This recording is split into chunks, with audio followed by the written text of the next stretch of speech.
தீபம், விளக்கேற்றும் எண்ணெய் மற்றும் அகர்பத்திகள் ஒரு தெய்வீக அனுபவம். காங்கிரஸ் ஆட்சியில் பங்கு கேட்டு வந்த சூழலில் கூட்டணி கட்சிகள் என்ன கருதுகிறது அப்படின்றதற்கான விடையாக திருமாவளவனுடைய பேட்டி கிடைத்திருக்கிறது. ஆட்சியில் பங்கு கேட்க காங்கிரஸ் கட்சிக்கு உரிமை உள்ளது என திருமாவளவன் பேட்டி கொடுத்திருக்கிறார். ஏற்கனவே ஆட்சியில் பங்கு கோரிக்கையை தமிழகத்தில் கடந்த வருடம் வலியுறுத்தியது விசிக. ஆதவ் அர்ஜுனா இந்த கேள்விகள் எல்லாம் முன்வைத்தார்.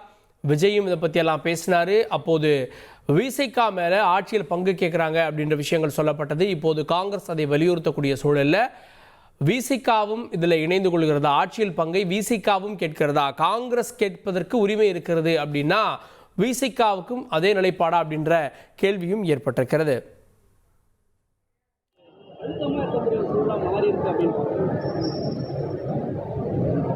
ஒவ்வொரு கட்சிக்கும் ஒரு நோக்கம் இருக்கிறது. அந்த நோக்கத்தின் அடிப்படையில் கோரிக்கைகளை வைப்பது இயல்பானது தான். விடுதலை சிறுத்தைகள் கட்சி தேர்தல் அரசியலை அடியெடுத்து வைத்த காலத்திலிருந்தே நாங்கள் முன்வைக்கிற முக்கியமான கோரிக்கைகளுள் இதுவும் ஒன்று.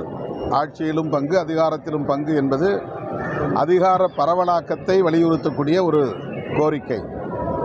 1999 இதை நாங்கள் பேசி வருகிறோம். 2016 வாக்கில் தமிழகத்தில் கூட்டணி ஆட்சி என்கிற பெயரில் ஒரு கருத்தரங்கத்தையே நாங்கள் அனைத்து கட்சி தலைவர்களை அழைத்து நடத்தியிருக்கிறோம். ஆனால் இதனை சாத்தியப்படுத்துவதற்குரிய சூழல் தமிழகத்தில் கனிந்திருக்கிறதா என்றால் இன்னும் கனியவில்லை என்று நாங்கள் அனுபவபூர்வமாக உணர்ந்திருக்கிறோம். அதிலும் இந்த தேர்தல் நடைபெறவுள்ள சூழலில் வலதுசாரிகளின் கைகள் ஓங்கிவிடக்கூடாது என்பதில் நாங்கள் கவனமாக இருக்கிறோம். அதாவது இப்படிப்பட்ட கோரிக்கையை எழுப்புவதன் மூலம் கூட்டணியில் சலசலப்பு ஏற்பட்டு பலவீனத்தை அது ஏற்படுத்திவிடக்கூடாது, அதன் மூலம் வலதுசாரிகளுக்கு ஒரு வாய்ப்பை வழங்கிவிடக்கூடாது என்பதில் கவனமாக இருக்கிறோம்.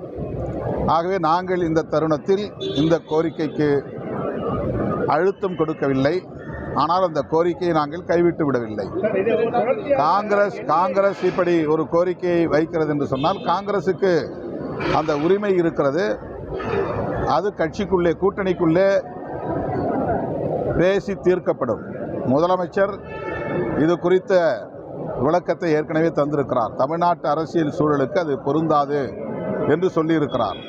பொருந்தாது என்பதனால் காங்கிரஸ் அந்த கோரிக்கையை மறுபடியும் எழுப்பக்கூடாது என்று இல்லை.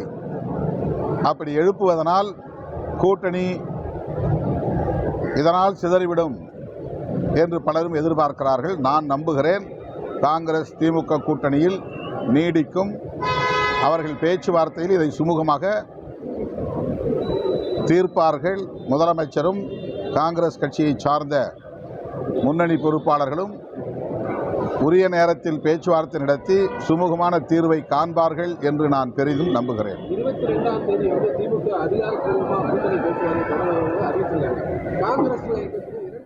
தீபம், விளக்கேற்றும் எண்ணெய் மற்றும் அகர்பத்திகள் ஒரு தெய்வீக அனுபவம்.